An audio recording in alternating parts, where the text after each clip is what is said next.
Imaginons une seconde, se tenir face à une chaîne de montagnes massive, D'accord. de la roche dure, hostile, vraiment écrasante, et de l'autre côté de cette montagne, il y a l'océan.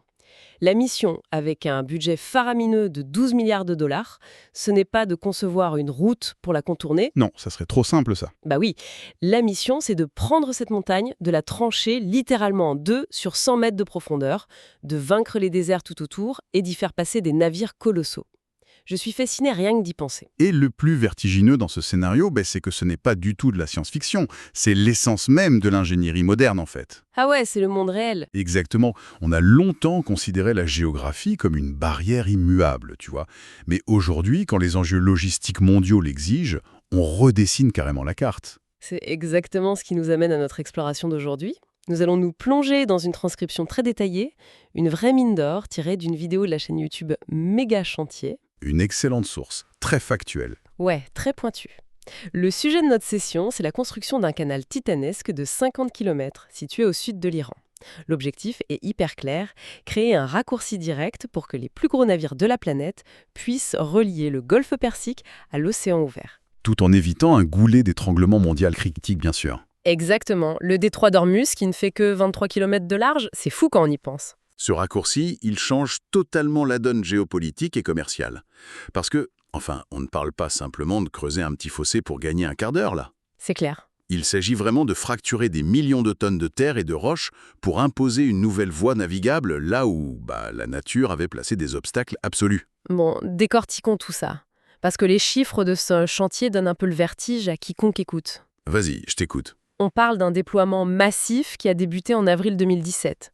Une véritable armée de 15 000 ouvriers 15 000. et plus de 600 engins lourds lâchés sur le terrain simultanément. C'est un effort colossal. Ouais. Et l'idée, sur le papier, semble presque enfantine, quoi. Tirer une ligne droite entre deux étendues d'eau. Mais la géologie locale a transformé cette ligne droite en un cauchemar absolu. Parce que le tracé de 50 km n'est pas du tout uniforme. Les ingénieurs ont dû faire face à 3 environnements diamétralement opposés. 3 milieux hostiles. C'est ça. Et pour gagner du temps, ils ont attaqué le problème par les deux bouts en même temps. Au sud, les 12 premiers kilomètres traversent une plaine côtière. D'accord, donc du plat. Du plat, ouais. C'est presque de l'excavation classique au début. Les sources parlent de l'utilisation de dragline, de surface, puis dès que l'eau commence à s'infiltrer de drag à désagrégateur, aspirateur. Un instant. Un désagrégateur aspirateur. Oui, c'est le terme technique. Ça ressemble à quoi, au juste, pour qu'on puisse bien se le représenter? Eh bien, il faut imaginer une sorte de croisement entre un mixeur géant, avec des dents en acier rotatives, et un aspirateur industriel sous-marin. Un mixeur sous-marin géant, carrément. Voilà, en gros, la tête rotative broie la roche et la boue au fond de l'eau, et la pompe aspire immédiatement ce mélange pour le recracher des centaines de mètres plus loin via un système de gros tuyaux flottants. Ah ouais, super ingénieux. C'est brutal, certes, mais c'est extrêmement efficace dans ces zones inondées. D'accord, je visualise bien. Donc ça, c'est pour la plaine au sud. Mais au nord, d'après les documents, on tombe sur un delta fluvial.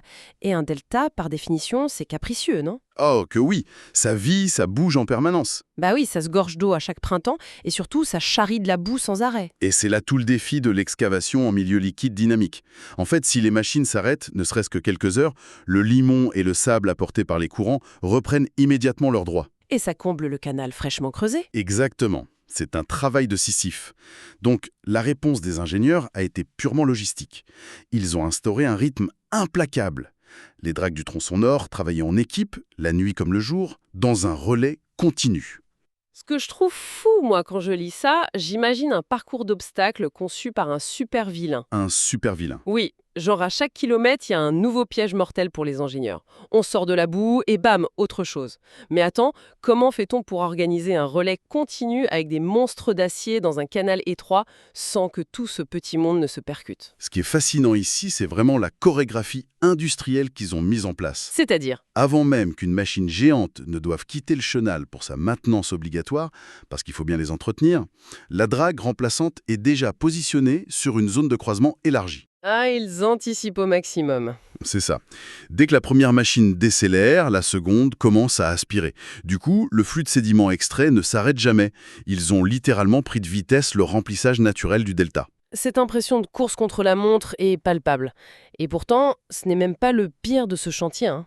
Parce qu'une fois sortie de la boue et du sable, l'équipe tombe sur cette fameuse barre montagneuse. Le grand obstacle rocheux, oui. Et là, on ne peut plus se contenter d'aspirer le sol comme avec le mixeur géant.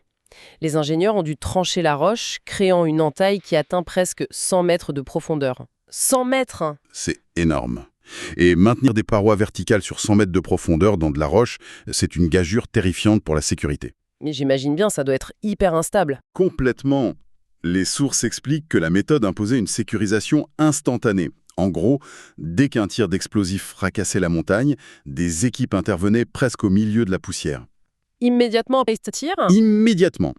Leur but, c'était d'insérer des boulons d'ancrage très profonds pour littéralement clouer les blocs de roche instables à la paroi. clouer la montagne, rien que ça. Voilà. Et dans les heures qui suivaient, d'immenses machines venaient procher du béton sur chaque centimètre carré de roche fraîchement exposée. Attends, c'est de la roche massive, pas du sable. Pourquoi devoir la recouvrir de béton immédiatement? Elle ne va pas s'envoler avec le vent, si? Alors, la roche semble solide de l'extérieur, oui. Mais il faut comprendre que sous terre, elle est sous pression depuis des millions d'années. Ah, et en creusant, on libère cette pression. IT pénètre dans les micro-fissures, la roche s'altère. Elle gonfle ou s'effrite très rapidement. D'accord, je comprends mieux. Le béton projeté agit donc comme un pansement étanche. Sans lui, une paroi de 100 mètres de haut pourrait s'effondrer comme un simple château de cartes au bout de quelques semaines. Plus on avance dans ce récit, plus le tracé ressemble vraiment à ce fameux parcours de Supervie. On vint la boue, on taille la montagne, et là, paf, on arrive au kilomètre 22. Le plateau calcaire karstique. Le fameux karst. Et curieusement, le vrai cauchemar géologique ne s'est pas joué à la vue de tous, sur les sommets, mais sous terre, dans l'obscurité la plus totale. Le karst, c'est vraiment le pire ennemi de l'ingénieur civil. Pour faire simple, ce calcaire est dissous par l'eau au fil des millénaires. Ça fait des trous, quoi. Oui, ça crée tout un réseau de grottes souterraines, ce qu'on appelle des cavités de dissolution. Pendant les 6 mois précédant les travaux, des foreuses ont bien prélevé des échantillons pour tenter de cartographier la zone. Mais j'imagine que ce n'est pas suffisant. Bah non, une foreuse ne fait que des sondages ponctuels. Elle peut très bien passer à 1 mètre d'une grotte géante sans rien détecter. Ça me fait penser à, tu sais, conduire un immense rouleau compresseur sur un lac gelé, en sachant pertinemment que la glace cache des poches d'air géantes. C'est une excellente analogie. On avance et à tout moment, le sol peut purement et simplement disparaître sous le poids de la machine. C'est terrifiant. Et la réalité du terrain était exactement celle-là. Les machines de creusement avançaient littéralement à l'aveugle.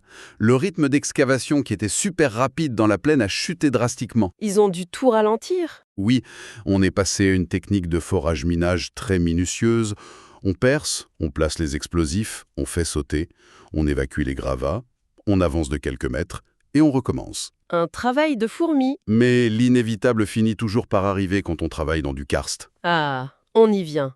Le fameux incident du kilomètre 31. Le moment où le rouleau compresseur a brisé la glace. C'est vraiment le point de bascule du projet, cet incident. Les équipes perçaient la roche selon le schéma habituel, sans du tout savoir qu'elle se trouvait juste au-dessus du toit d'une cavité monstrueuse. Oups. Le tir d'explosif part, et soudainement, tout le fond du canal s'affaisse de 2 mètres dans le vide. Et pour couronner le tout, ce n'est pas une grotte sèche, hein. D'après la vidéo, c'est un trou béant gorgé d'eau sous pression. Une vraie bombe à eau souterraine. Les sources décrivent une inondation si rapide que toutes les pompes de chantier sont instantanément dépassées. Le scénario catastrophe absolue. Mais concrètement, comment on gère ça? On a une fuite massive de 6 mètres de haut au milieu d'un chantier à 12 milliards. C'est un vrai défi technique. Le ciment ne va pas juste se diluer si on le jette dans un torrent souterrain pareil. Ah bah, si on se contentait de couler du béton classique, oui, il serait lavé et emporté instantanément. La solution exige une technicité inouïe. Comment ils ont fait alors? La première urgence, ça a été de multiplier la capacité de pompage pour stabiliser le niveau de l'eau. Ensuite, il a fallu cartographier cette cavité inondée sans y envoyer de plongeurs, parce que ça, ce serait suicidaire vu les courants. C'est clair, donc pas d'humain dans l'eau. Non, ils ont utilisé des forages de reconnaissance depuis la surface, couplés à des profils sonars acoustiques. Attends, ils ont scanné la grotte à travers la roche pour en comprendre le volume? C'est l'idée, oui.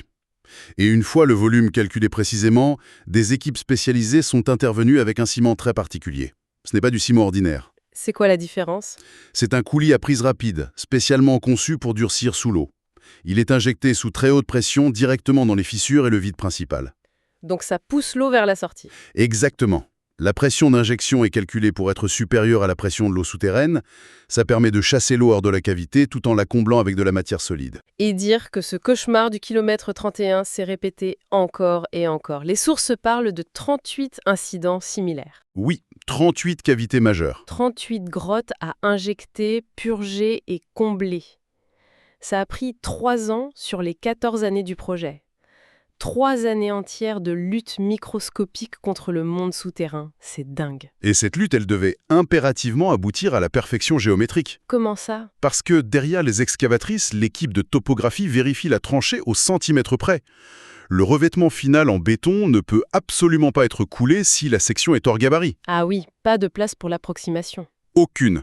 Le coulage en lui-même est une chorégraphie logistique incroyable. Le béton est préparé dans des centrales sur les berges, puis pompé par d'immenses flexibles jusqu'au fond du canal, et appliqué via des coffrages mobiles géants. Et c'est là que ça devient vraiment intéressant. Bah oui, on a creusé 50 km, on a survécu à la boue, on a vaincu la montagne et bouché les abysses. Il faut maintenant faire rentrer l'océan et surtout préparer le terrain pour les mastodontes d'acier, les gros navires. La phase finale, en effet. Logiquement, sur un projet de cette ampleur, on s'attend à voir des écluses monumentales, un peu comme au Panama. Mais là, rien du tout. Zéro écluse. Un canal à niveau, oui. Pourquoi se priver d'un outil de contrôle de l'eau aussi standard dans l'industrie navale? Le choix de se passer d'écluse, c'est vraiment un coup de maître sur le plan économique et temporel. Une écluse, par nature, c'est un frein. C'est vrai que ça fait faire la queue au bateau. C'est même le pire goulet d'étranglement logistique d'une voie navigable. Mais pour s'en passer, il faut que la nature soit de notre côté. Avant le premier coup de pioche, les ingénieurs ont étudié le marnage aux 2 extrémités du futur canal pendant 2 ans. Le marnage, c'est bien l'amplitude entre la marée haute et la marée basse, pour que les choses soient claires pour notre auditoire. Tout à fait. Et ces 2 années de relevée ont prouvé une chose cruciale. La différence de niveau d'eau entre le nord et le sud du canal était inférieure à un demi-mètre. Seulement 50 cm? Même pas. Le canal pouvait donc fonctionner en toute sécurité comme une autoroute liquide à ciel ouvert, sans aucune marche d'escalier artificielle. Mais ça change absolument tout. Les navires peuvent entrer n'importe quand, du coup la capacité de trafic est décuplée. C'est un gain de temps énorme. Par contre, ça veut dire que le courant s'enverse 2 fois par jour, au rythme des marées. Ça doit être un casse-tête monumental pour manœuvrer des pétroliers géants là-dedans, non? Oh oui, la navigation y est d'ailleurs hyper régulée. Chaque navire embarque des pilotes spécialisés locaux dès l'entrée du canal. Un centre de contrôle trône au milieu du tracé, surveillant tout au radar. Ils ne laissent rien au havard. Absolument pas. Il faut savoir que le canal, bien qu'il soit large de 120 mètres, ne permet pas partout le croisement sécurisé de 2 navires de très fort tonnage. Le risque de collision serait beaucoup trop grand avec les courants. Alors comment font-ils s'ils se retrouvent face à face? Ils ne peuvent pas faire marche arrière. Des zones de croisement élargies ont été prévues dans le design même de l'ouvrage. Si 2 navires se dirigent l'un vers l'autre, le centre de contrôle donne l'ordre à l'un d'eux de se ranger dans l'une de ces zones d'attente. Et il attend sagement? Voilà, il mouille l'ancre le temps que l'autre géant passe en toute sécurité. Ingénieux. Mais au-delà des risques de collision, ce qui me fascine le plus personnellement, c'est la violence invisible que ces navires infligent à l'infrastructure elle-même. Le déplacement d'eau, tu veux dire ? Oui, un pétrolier chargé, ça pousse des milliers de tonnes d'eau avec son étrave. Et quand il avance, l'arrière du navire aspire l'eau violemment.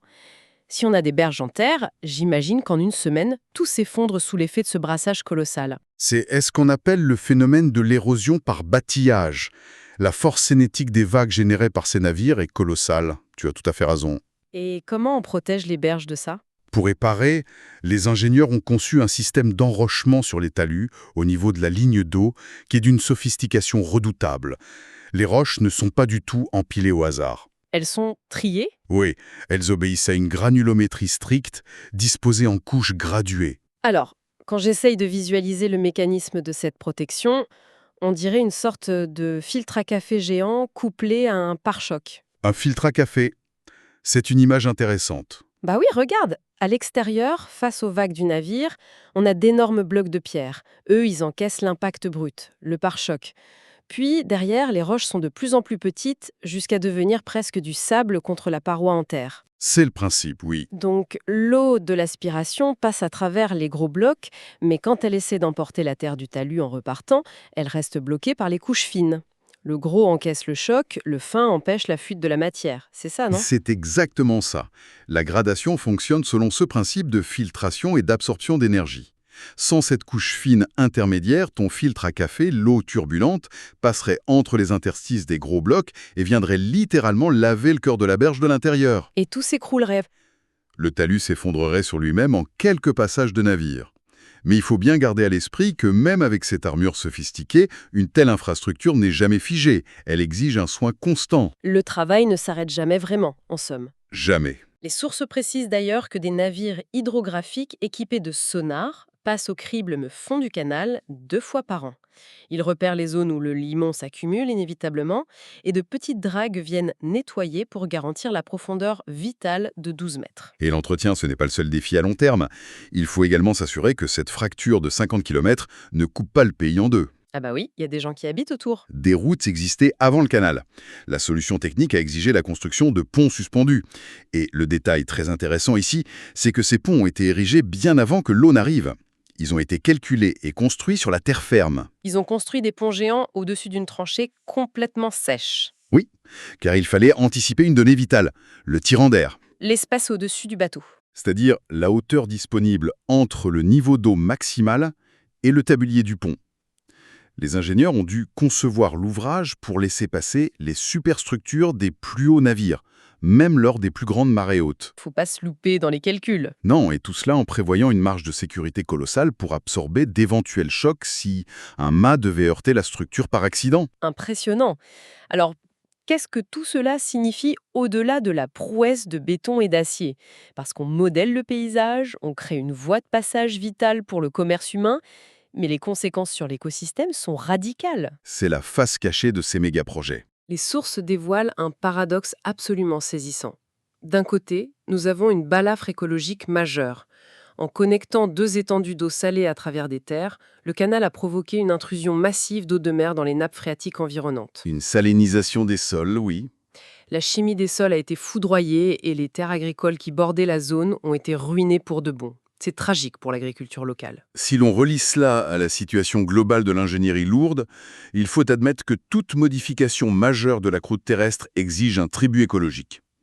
Le bilan hydrique de cette plaine a été altéré de façon irréversible. Ils ne pouvaient pas l'éviter. Difficilement. Les agriculteurs locaux ont dû être indemnisés car l'exploitation agricole des sols est devenue tout bonnement impossible. Ces terres mortes ont été recyclées en zone de remblai et en accès logistique. Lourd, c'est clair. Mais voici la partie totalement inattendue. Alors que l'agriculture humaine meurt à cause du sel, la nature, elle, trouve une faille. Ah, la fameuse résilience de la faune. Au pied des talus principaux, les ingénieurs ont créé de petites marges d'eau peu profondes dont le niveau est contrôlé. Et devinez ce que les suivis ornithologiques ont découvert. 3 espèces d'oiseaux migrateurs se sont accaparées ces marges artificielles. C'est devenu un sanctuaire. Exactement. Elles s'en servent comme habitat de gainage, c'est-à-dire des zones de nourrissage, et comme sanctuaire de repos. Ces oiseaux sont plus nombreux aujourd'hui qu'avant l'arrivée des pelleteuses. C'est quand même incroyable. Et ça montre que l'ingénierie moderne tente désormais d'intégrer ces compensations dès le départ, pour forcer de nouveaux équilibres. On observe d'ailleurs la même synergie avec la flore. Avec les plantes, oui. Oui. Au-dessus des blocs de pierre sur les berges, des herbes et des arbustes spécifiques ont été plantés. Ce sont des espèces extrêmement résilientes qui n'ont besoin d'aucune irrigation. Et ça aide à tenir le sol, je parie. Tout à fait. Le réseau racinaire de cette végétation vient lier la couche de terre superficielle, empêchant les pluies torrentielles de raviner les berges. En gros, on recrute littéralement la nature pour faire le boulot de stabilisation que le béton ne peut pas faire seul. C'est brillant. C'est de la bio-ingénierie, oui. C'est aussi fulgurante. Les entrées de ce canal ne se contentent pas de voir passer des bateaux. De véritables écosystèmes économiques ont bourgeonné de nulle part. Les sources parlent de navires de soûtage, d'avitaillement. Le soûtage, pour faire simple pour notre auditoire, c'est la station-service en pleine mer. Pratique. Oui, des petits navires citernes viennent se coller aux immenses pétroliers en transit pour faire le plein de carburant sans qu'ils aient besoin de s'arrêter dans un port. C'est un gain de temps précieux. Donc tout un monde de services maritimes se crée, des vedettes rapides pour relayer les équipages, des emplois locaux dédiés à la maintenance des berges. La création de la voie a engendré la création de la ville, ou du moins d'un vrai carrefour économique bourdonnant. C'est un pôle d'attraction énorme. Quand on prend un peu de recul sur tout cela, c'est franchement étourdissant, hein. On récapitule cette chronologie hallucinante. 14 ans d'efforts acharnés en tout, 14 ans, oui. 10 années dédiées uniquement à l'excavation colossale et au terrassement. 3 années perdues à lutter centimètre par centimètre contre les grottes inondées du fameux calcaire karstique. Et enfin, 1 année entière juste pour laisser entrer l'eau, section par section. Très lentement, oui. Bah oui, très lentement pour éviter une onde de choc qui aurait pu effondrer les parois fraîches. Et toute cette décennie d'attente a culminé lors d'une seule journée cruciale. Le passage du premier navire d'essai, un pétrolier chargé partiellement pour valider les profondeurs. Le moment de vérité. Il s'est engagé dans ce défilé de béton et de roches. Et là, le suivi télémétrique a confirmé que le dégagement sous la coque était parfait. Ouf! Aucun remous n'a déstabilisé les berges. Les talus enrochés ont dissipé l'énergie des vagues comme prévu avec ton fameux filtre à café. Et le monstre souterrain karstique est resté silencieux. En à peine 11 heures, ce navire a franchi 50 km d'un corridor liquide. 11 petites heures pour traverser un espace qui, 10 ans auparavant, était une montagne infranchissable, un delta boueux et un désert inhospitalier. Le contraste est saisissant. C'est une pensée extrêmement puissante pour quiconque écoute cette analyse. Le carburant dans nos véhicules, les plastiques, les objets qui traversent le monde au quotidien.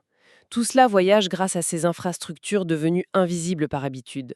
Des miracles nés de luttes acharnées contre la planète elle-même, où l'on découpe des continents juste pour s'assurer que le commerce mondial ne marque jamais le moindre temps d'arrêt. Cela soulève une question importante d'ailleurs, et peut-être un peu déstabilisante quant à notre avenir collectif. Laquelle? Face à ce succès magistral, obtenu en domptant un environnement géologique et hydrologique parmi les plus instables au monde, on voit bien que la limite du possible s'est encore repoussée. C'est certain.